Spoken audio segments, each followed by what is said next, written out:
Why do you believe you are free? Did you choose your language? Did you choose your religion? Did you choose your political beliefs? Did you choose what you find attractive, disgusting, moral, or offensive? Or were those things installed into you by culture? You say you have opinions, but what if your opinions are nothing more than reactions conditioned by environment? You don't have a soul. You are a mechanism. A highly sophisticated biological mechanism responding to stimuli. If a child is raised in Nazi Germany, he salutes Hitler. If a child is raised in religious extremism, he dies for God. If a child is raised in consumer culture, he worships brands and money. The environment dictates values. And yet people still speak about free will as though it exists independently from experience. It's a sick society. A society where people are trained from birth to compete, obey, consume, and fear one another. You are not witnessing civilization. You are witnessing organized confusion. People speak about human nature as though greed, violence, jealousy, and war are permanent characteristics. That is ignorance. Take a dog. A dog raised in a violent environment becomes defensive and aggressive. A dog raised in a cooperative environment behaves differently. Was the dog evil? No. The environment shaped behavior. Take two identical mice. Place one in deprivation. Place the other in abundance. They develop entirely different behavioral patterns. Yet humans continue pretending that criminality comes from some mystical inner corruption. Crime is manufactured. Poverty manufactures crime. Social inequality manufactures violence. Humiliation manufactures aggression. Nationalism manufactures war. And then politicians punish the symptoms they themselves create. People ask, why are humans greedy? Wrong question. Ask instead, what kind of environment rewards greed? In a monetary system, scarcity creates profit. The more limited access becomes, the more money can be extracted. That means the system itself rewards manipulation. Banks do not care about human well-being. Corporations do not care about sustainability. Political parties do not care about truth. They care about maintaining structure.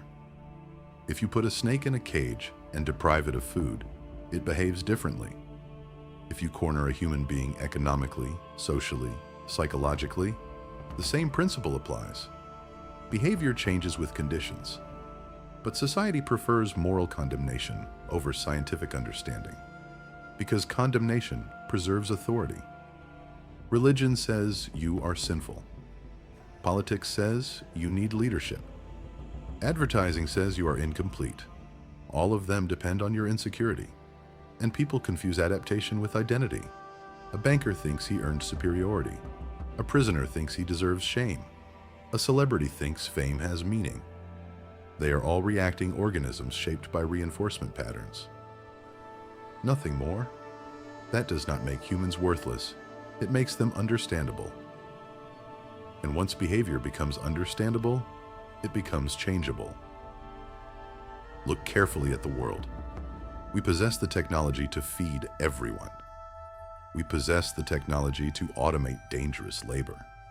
We possess the ability to produce renewable energy at massive scale. And yet billions suffer. Why? Because decisions are not made scientifically. They are made financially. A politician is not trained to solve technical problems. A senator cannot design sustainable transportation systems. A banker cannot engineer ecological balance. Yet these people control civilization. Imagine if surgeons debated bridge construction. Imagine if advertisers designed aircraft engines. Absurd. Yet society accepts economic and political amateurs, making decisions affecting entire populations. Wars are not primarily ideological. They are resource conflicts disguised as morality.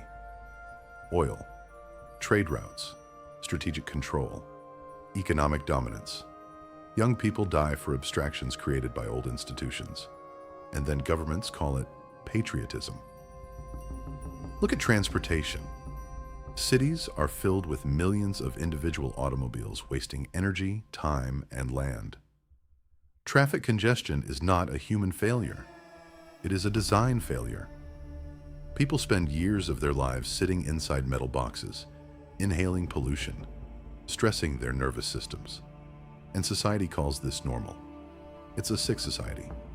Look at work. Millions wake up every morning performing repetitive tasks they hate in order to survive. Filling forms, answering emails, standing behind counters, repeating the same mechanical actions for decades. Work is for slaves. The purpose of technology should be to liberate human beings from monotonous labor. Instead, machines are used to increase profit while humans remain economically threatened. A machine can produce abundance, but in a monetary system, abundance reduces profit. So products are intentionally made inefficient. Food is wasted.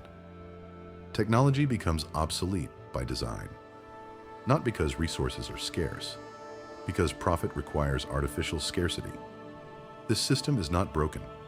It is functioning exactly as it was designed. Now imagine a different direction. Not a political revolution, not a new president, not another ideology. A complete redesign of the social system based on science. A resource-oriented economy. In such a system, the Earth's resources are declared the common heritage of all people. Not owned by corporations.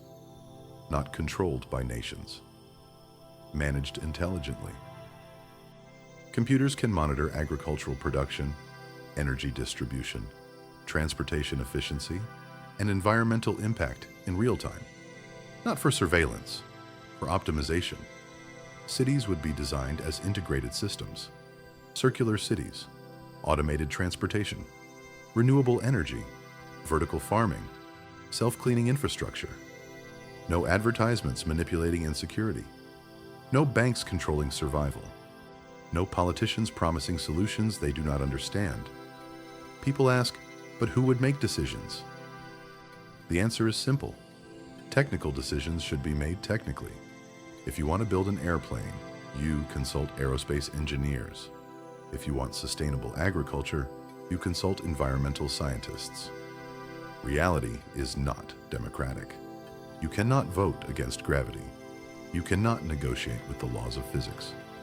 The scientific method is the closest thing humanity has to functional intelligence, and education would fundamentally change. Children would not memorize propaganda. They would learn systems thinking, ecology, engineering, psychology, critical analysis. Competition would become obsolete because access would no longer depend on purchasing power.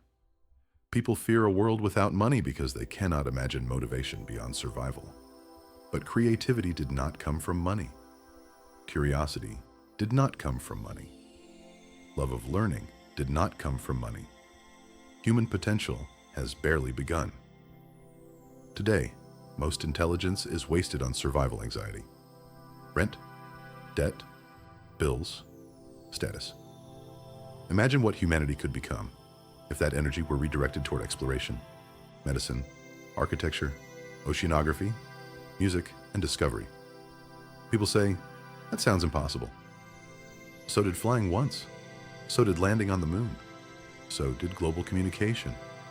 Every advancement begins as an attack on old assumptions. And when people ask, will this system solve all problems? The honest answer is, I don't know. I don't know is where learning begins.